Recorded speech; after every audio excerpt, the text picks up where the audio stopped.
నమస్తే, నా పేరు అరుణ్ జ్యోతి లోఖండే. అయితే బతుకమ్మ అనే మాట వినగానే మనకు గుర్తొచ్చేదే పూలు. పూలతోటే మనము మంచిగా పేర్చి ఆడుకునేదే బతుకమ్మ. అయితే బతుకమ్మ పండుగని చాలామంది అందరికీ ఉంటుంది, బతుకమ్మ చుట్టూరు ఆడాలి పాడాలి అనే మాట అందరికీ ఉంటుంది. కానీ బతుకమ్మ పేర్వడం రావడం లేదు, ఎవరినైనా అడగాలి అనే విషయంలో కొంచెమంది వెనక ముందు అవుతున్నారు. అయితే ఈ బతుకమ్మని మనం అనుకుంటాము, బతుకమ్మని పేరుస్తాము, ఆడతాము. అసలు ఏంటి స్టోరీ, అది దాని విషయం, దాని వెనుకున్న కథ ఏంటి అని అందరికి తెలుసుకోవాలని కూడా ఉంటుంది. ఏవో పిల్లలు అడుగుతారు, బతుకమ్మ ఎందుకు పేరుస్తున్నాము అనగానే ఏదో మా అమ్మ చెప్పింది పేరుస్తున్నాను అంతవరకే. అయితే దానికి పూర్వకాలం నుంచి మనం అనుకునే 2 స్టోరీస్ అనమాట. అయితే ఆ 2 కథలు, ఒకటి పౌరాణికంగా అయితే మరొకటి జనపదులలో, మనము గిరిజనులలో, మన ఇంట్లో ఊర్లో వాడలో అనుకునే ఒకటి. అయితే పౌరాణికంగా మనం చూసుకుంటే పూర్వకాలంలో ధర్మాంగుడు అనే రాజు తన భార్య సత్యవతి, వాళ్ళిరువురికి సంతానం 100 మంది అనమాట. ఆ 100 మంది ఏం చేస్తారంటే యుద్ధానికి వెళ్తే ఆ 100 మంది హతులవుతారు. అయితే 100 మంది సంతానం ఒకేసారి పోయిన బాధ వాళ్ళు తట్టుకోలేక ఉన్న వాళ్ళ వంశాన్ని పెంచే సంతానమే లేకుండా పోయింది, ఈ ధనధాన్యాలను ఏం చేసుకోవాలి అని చెప్పేసి వాళ్ళు ఉన్న ధనాన్నందరినీ అంతటినీ వాళ్ళకు ధర్మాన్ని దానం చేసేసి వాళ్ళ అడవుల వెంట వెళ్ళి దేవుణ్ణి తలుచుకుంటూ కాలం గడపాలి అనుకుంటారు. అయితే వీళ్ళ ఇంత సింప్లిసిటీగా ఇంత ఇలా ఉన్నది చూసి లక్ష్మీదేవి మెచ్చి వరం అడుగుతుంది అనమాట. అంటే ధనాన్ని అన్నిటిని దానం చేసి వచ్చావు, తపస్సు చేస్తున్నావు, దేవుడిని కోరుకుంటున్నావు, ఏంటి విషయము మరి అన్నీ నీకేమైనా వరం కావాలా అని అడుగుతుంది. అయితే అప్పుడు లక్ష్మీదేవిని వాళ్ళు ఏమడుగుతారంటే, సంతానం లేకుండా వచ్చాం కాబట్టి మాకు సంతానం నువ్వే నా కడుపులో పుట్టితే బాగుంటుందని సత్యవతి ఇంకా ధర్మాంగుడు రాజు ఇద్దరు వేడుకుంటారనమాట. వేడుకున్నది తరు లక్ష్మి అమ్మవారు వారి కడుపులో సంతానంగా పుడుతుంది.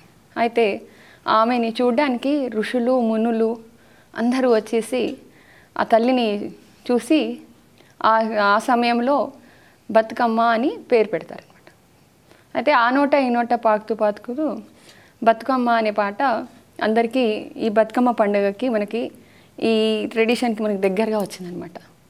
అయితే బతుకమ్మని పేర్చడంలో అందరూ లక్ష్మి అని అనుకుంటారు.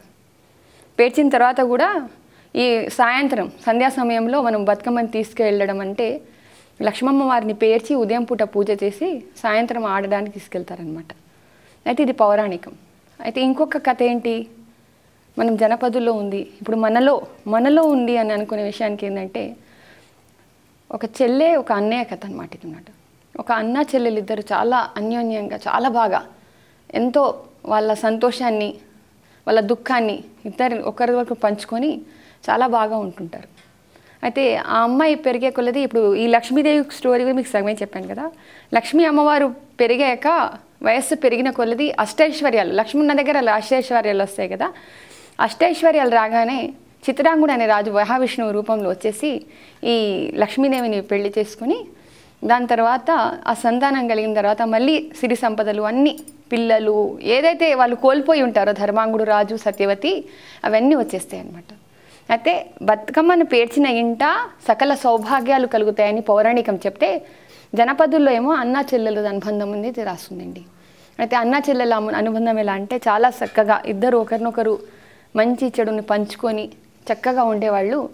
ఒకరోజు ఏమవుతుందంటే ఆ అమ్మాయి పెరిగే కొలదిగా ఆయనకు కూడా మా ఇంట్లో లక్ష్మి ఉంది అంటే, లక్ష్మి అంటే ధనం ఒకటే కాదు కదా, ఆడాలి పాడాలి సంతోషాన్ని పంచుకోవాలి, ప్రతిదాన్ని మనం లక్ష్మి అనుకుంటాం, సౌభాగ్యాన్ని, అన్ని సౌభాగ్యాలు. ఏ ఇంట్లో కోట్లు ఉన్నాయి, మిలియన్స్ ఉన్నాయి, అన్నీ ఉన్నాయి, కానీ అక్కడ సంతోషం లేకుంటే అక్కడ లక్ష్మి లేనట్టే. డబ్బులు ఉన్నాయి, సంతోషం ఉంది, ఆరోగ్యం లేకుంటే అక్కడ లక్ష్మి లేనట్టే. అట్లా అనుకుంటూ పోతే ప్రతిదీ ఉంది కానీ చదువు లేదు అంటే అక్కడ లక్ష్మి లేనట్టే.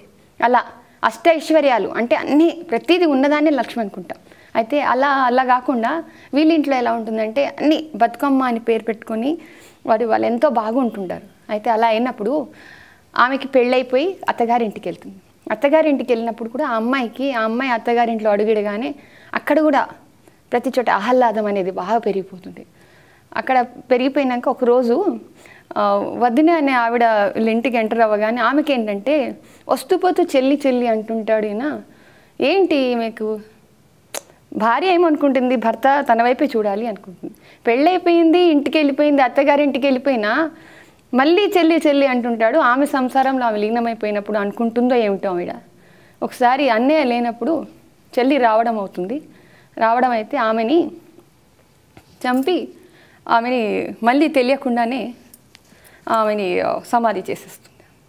అయితే ఈవిడ ఏం చేస్తుందంటే తన భర్త కళ్ళలోకి వెళ్ళి, నేను తంగేడు చెట్టు అయి పుట్టాను, నా జీవితం అనేది ఇంతతో అయిపోలేదు, నేను తంగేడు పువ్వులాగా వచ్చాను ఇంటికి అని చెప్తే, భర్త కలలో నుంచి లేచి ఎక్కడైతే చెప్పిందో ఆ ప్లేస్కి వెళ్ళేసరికి అక్కడ తంగేడు చెట్టుకి మొత్తం పూలతోటి ఉంటుంది. అయితే ఆ రూపంలో వచ్చిందని చెప్పేసి మనం తంగేడుకు అంత ప్రాధాన్యత ఇస్తాం అనమాట. అయితే బతుకమ్మ అనేదాన్ని 9 రోజులు శారన్నవరాత్రులలో, అంటే అమావాస్యని తీసుకున్న దగ్గర నుంచి అష్టమి వరకు మనం బాగా జరుపుకుంటాం అనమాట. ఈ 9 రోజులు అమ్మలక్కలు సకల సౌభాగ్యాలు కలగాలని చెప్పేసి వాళ్ళు అక్కడికి చేరుకొని మంచిగా నిండుగా తయారై మొత్తం నగలు, ధాన్యాలు, ప్రతిదీ ఇందులో తెచ్చేవి కూడా ఇందులో మనము ప్రసాదం అంటే ధాన్యం ఉంటుంది, పువ్వులు ఉంటాయి, చీరలు ఉంటాయి, ఇంకా సంతోషాన్ని అందరినీ వాళ్ళు పంచుకోవడానికి వస్తారు. కాబట్టి ఈ 8 రోజులు వాళ్ళకి, ఈ 9 రోజులు ఎలా గడిచిపోతాయో కూడా తెలియదు. అంతేకాకుండా ఈ బతుకమ్మ జరుపుకున్న తర్వాత ఈ పూలకు కూడా ఒక ప్రాధాన్యత ఉందన్నమాట. ఏదో మనం దొరికిన పూలు పెట్టుకోకుండా ఆ పూల కోసం మనం అక్కడ కలుపు మొక్కలు అనుకొని పక్కన పెట్టుకుంటాం. అసలు ఆ పూల కోసం ఏ రోజు మనం వెనక్కి వెళ్ళి చూడం. అదే గులాబీ ఉందనుకోండి, వెనక్కి మళ్ళీ చూస్తాం. తంగేడు చెట్టు కోసం ఎవరు వెనక్కి మళ్ళీ చూడరు. కానీ బతుకమ్మ పండుగకు మాత్రం తంగేడు పూలను వెళ్ళి అక్కడ దగ్గరికి వెళ్ళి ఏరి కోరి తెస్తారనమాట.